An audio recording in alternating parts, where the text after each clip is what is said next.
तरह के कामकाज हुए हैं 5 साल में, क्या चीजें हुई है? 5 साल में गरीबों के साथ तो कुछ हुआ ही नहीं है।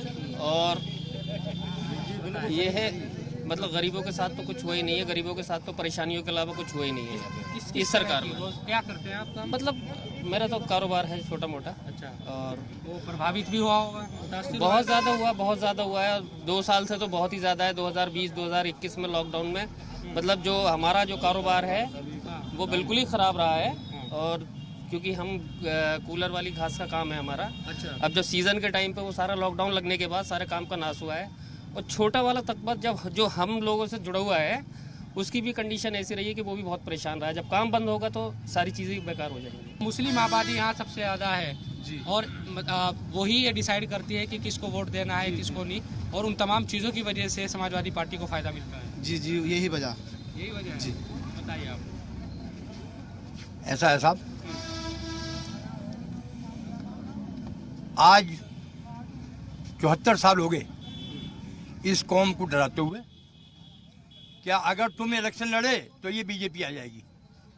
850 दंगे हैं कांग्रेस के, और 850 दंगों में जो नींव रख हुई है कांग्रेस की, बीजेपी आज महल बनाती है।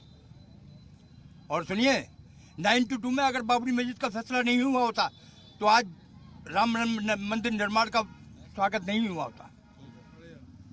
850 बरस और 850 दंगे हिंदुस्तान के अंदर कांग्रेस के हैं, और कांग्रेस की ही वजह जो आज हम और हमारा यहाँ का मुसलमान दबा और कुचला है।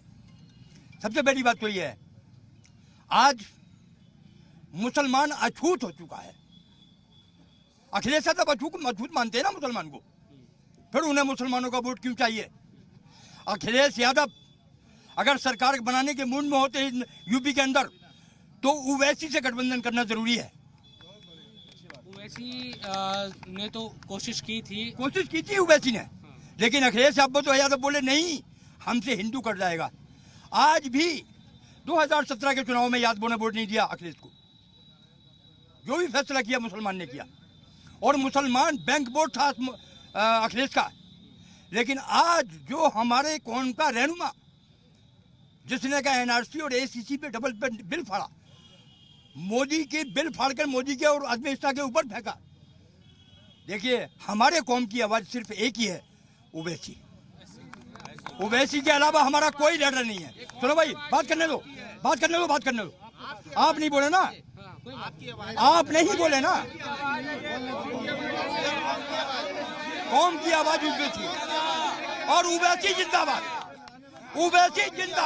आप लोग नहीं, मैं जानना चाह रहा हूँ कि क्या इस हद तक एक सेकंड क्या इस हद तक वाकई MIM का प्रभाव है जमीन पर? ये कोई MIM का प्रभाव नहीं है।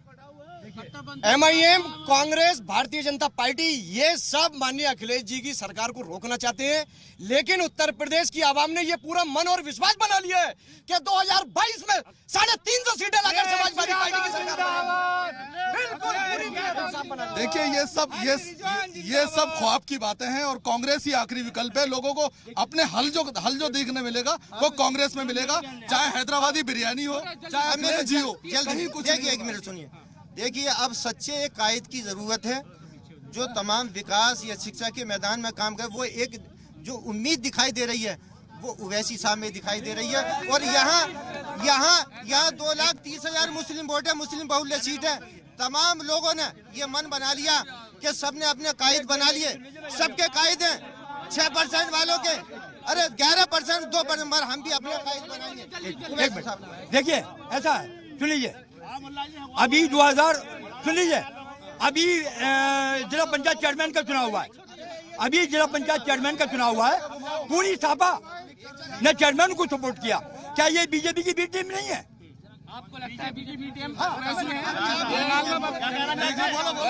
क्या कट्टरपंथी जो मुसलमान, सेकुलर मुसलमान सब समाजवादी के साथ है। जो कट्टरपंथी जो MIM के एजेंट है बीजेपी के, उनके साथ कोई नहीं है, सब समाजवादी के साथ है। तो उधर की विधानसभा का जो हाल है आप देख रहे हैं, किस तरह से जो लोग हैं वो अपनी क्योंकि समर्थक है बहुत बड़ी तादाद में यहाँ पर, चाहे सपा हो, MIM हो या फिर कांग्रेस हो, तमाम जमातों के समर्थक है और वो अपने अपने तरीके से अपनी राय रख रहे थे, अपनी पार्टी को बेहतर बताने की कोशिश कर रहे थे।